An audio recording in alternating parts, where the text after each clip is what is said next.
Aujourd'hui, une chose est sûre, la discrimination à l'embauche reste un mal important en France. Selon cette étude publiée par la HALDE, un candidat au nom et prénom originaire du Maghreb ou d'Afrique subsaharienne et qui aurait envoyé son CV à une entreprise a 22% de chances en moins d'être convoqué à un entretien qu'un candidat au nom français. Face à cette situation, certains choisissent l'exil. Nassira Fardjouk vit à Londres depuis 3 ans. En France, elle a envoyé plus de 200 CV sans résultat. En Angleterre, en un mois, elle a trouvé un emploi. La jeune femme travaille à la City dans une banque d'investissement. Elle est cadre à la direction des ressources humaines. Ici, la lutte contre la discrimination commence dès l'envoi du CV.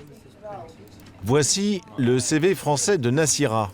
Ce qu'on voit en premier, c'est sa photo, son nom, son prénom. Et maintenant, le CV qu'elle a envoyé en Angleterre. Et là, ce qui est valorisé avant tout, c'est l'expérience professionnelle. Son nom n'apparaît qu'à la marge, sur la droite.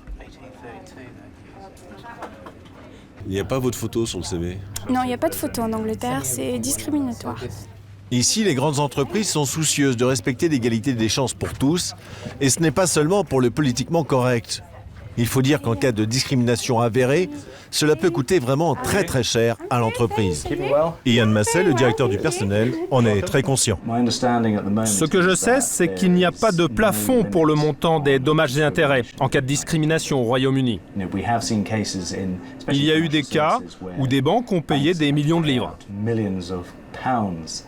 Du coup, pour éviter tout procès, les entreprises ont recours à une mesure qui peut paraître choquante en France, les statistiques ethniques.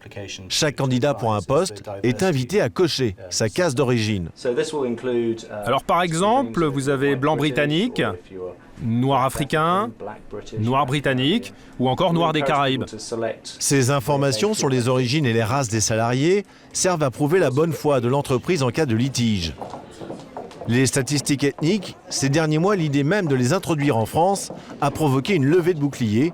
Certains y voient une entorse intolérable au principe républicain d'égalité des chances. Mais dans cette banque londonienne, où toutes les ethnies sont représentées ou presque, le fichage des salariés par leurs origines ne choque personne. Vu de Londres, la France paraît très en retard dans la lutte contre la discrimination. Et Nassira, comme ses amis français d'origine maghrébine, installés ici, n'imagine pas que les choses puissent évoluer rapidement. Est-ce qu'un jour vous envisagez de rentrer en France ou pas? Ah non, ça c'est... Je me suis installé en Angleterre, je reste en Angleterre, je fais ma vie ici. Je ne me vois pas rentrer si c'est pour vivre ce que j'ai vécu auparavant. Autant mieux rester ici et continuer à construire ma vie et ma carrière.